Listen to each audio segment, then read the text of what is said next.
damage to a lot of other units. He really needs more observers in the air if he's going to spot those cloaked Banshees. And it looks like the Terrans are feeling like they can make a push here. He's bringing in his Hellions. He's bringing his Marauders, his Marines. This is a small but deadly Protoss force, but he is backing up, trying to buy time for his units. It looks like some of his Zealots have gotten stuck behind the battle lines there. Oh, the Colossus goes down to mass Marauder fire, and the Terran force is doing terrible damage, just trashing that Protoss position, tearing up his Stalkers, tearing up his Zealots, and there we go. Only 2 Stalkers left.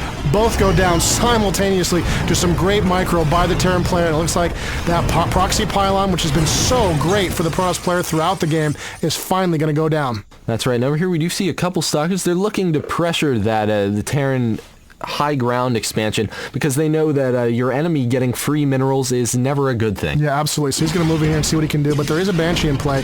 The Stalkers are pretty strong against the Banshee, but the Banshee gets a couple of free shots in before the Stalkers move in, and you can see it's just not going that well for him. He really needs to micro that Stalker away, but he fails. The Banshee does survive, will no doubt be repaired. Meanwhile, out on the rest of the map, it looks like there's another small battle going on. The Colossus have come up. They've destroyed, along with their Zealot buddies, they've destroyed what remained of that Terran strike force, and the Terrans in the middle of the board are once again on the run. You can see the Zealots using their charge to hunt down and kill those Marauders. Now, on the unit overlay, it's clear that this is not all that remains of the Terran army. There is a large force being created and amassing up in the Terran base. We can see that little blob of blue just moving across the map, and here they come. They're going to be chasing down those Zealots. The Zealots stand no chance against the number of Hellions that large. Yeah, those Hellions have a very powerful flamethrower that can really do a lot of damage to light targets like those Zealots. You can see the Terran army is massing up there for a push. This is a pretty decent sized force for the Protoss, but you can see what's going on with the Protoss, why their force is so small. They've been spending a lot of their resources on expanding over here to this high yield area, building another base so you can collect some additional resources. This is very, very important for the Protoss player to stay in the game, to keep building additional resources, to keep his economy going. And here come the Banshees on the loose, flying around the map, looking to cause some trouble, and it looks like there's a single SCV from the Terrans scouting around, trying to make sure that the Protoss player is not expanding. That's right. We have certainly seen David Kim's Banshees wreak havoc on Matt's expansions before, and here we go again. We're going to see those Banshees just getting control, trying to take out probes one by one. I mean, one attack from each of these Banshees on any of those probes, and they go down very quickly. We do see a Stalker brought into play, going to try to pressure those Banshees, but the Banshees are, of course, going to move away because they don't want it to get killed. Yeah, so he wants to keep harassing them. He doesn't even take a lot of damage on them because he wants to keep the pressure up, and he knows there'll be more Stalkers warping in where those came from. And here comes this scout. This is incredibly important for the Terran player. He's going to spot this expansion now. There were a couple of cannons being built, but they're not up fast enough, and the SCV gets right inside. He's going to get a good look at that base, and here comes the Terran player. He wants to push now. He's moving in, trying to engage those Colossus, and it looks like he's managed to do a lot of damage to those units. Oh my god, one of the Colossus is taking just a beating from those Banshees. The Hellions are backing up under that withering fire, but still the Banshees are doing their damage. Oh, one of the Colossus goes down to the cloaked Banshees, and the last remaining Colossus is going to limp away, try to find some cover under the guns of his friendly Stalkers there, and looks like the cloak is still in play. There's no observer nearby, and here comes the observer. The observer's moved in. Now the Banshees can be seen, and one is destroyed. Ooh, what a good attack by the Terran player. And now that the Terran player is able to see this Protoss expansion, he's going to be moving over there with this large amount of Marauders. That is 12 Marauders and an additional 4 Hellions are just absolutely going to be able to tear those cannons apart. There was a unit trying to be warped in, but he focused it during the 5 seconds that it was getting warped in and killed them before it was able to hatch. Yeah, absolutely. It looks like the Stalker's going to come in and try to bail the situation out, but that's way too many Marauders for that Stalker. He doesn't got a lot of hope of dealing with the situation, and still no real practical way to deal with that many Banshees. He has dropped a number of them, but it looks like he has lost all of his Stalkers, and now the Colossus is trying to get to a position where it can fire at the Marauders, but it's just taking a pounding from those Banshees, and this base is going down. There goes the Nexus. That's just too many Marauders doing tons and tons of damage, especially to buildings, just tearing up the place while the Protoss desperately scramble to stay in this game.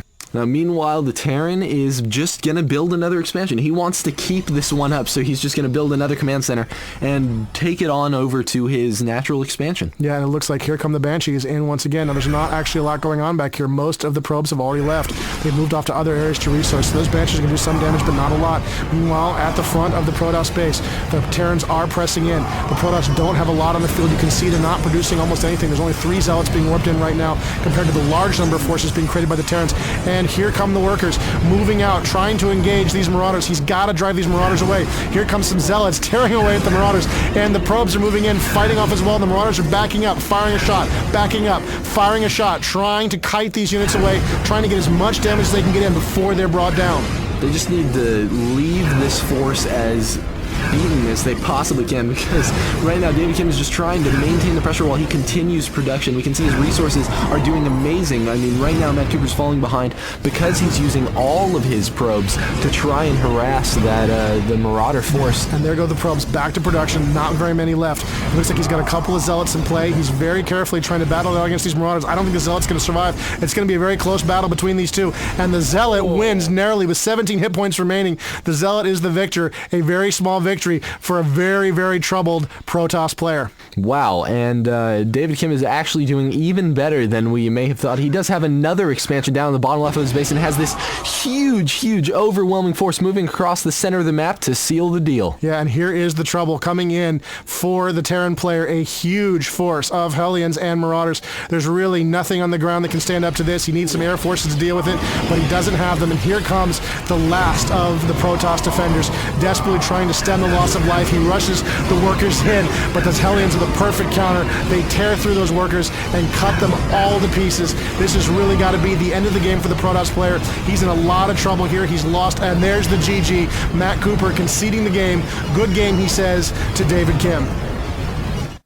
So we just saw David Kim get in there with those Marauders and those Banshees and ultimately push Matt Cooper into a corner he just couldn't get out of. Yeah, it was really, really tough on Matt. He really had some options to get out of that situation. He could have gone to the air. He could have gone with Phoenix. He could have gone with Warp Rays, but he just couldn't manage it in time, and he ultimately was overrun. You can see StarCraft 2 is such a challenging game for play. These players did a really great job at showing us what a very competitive match can look like.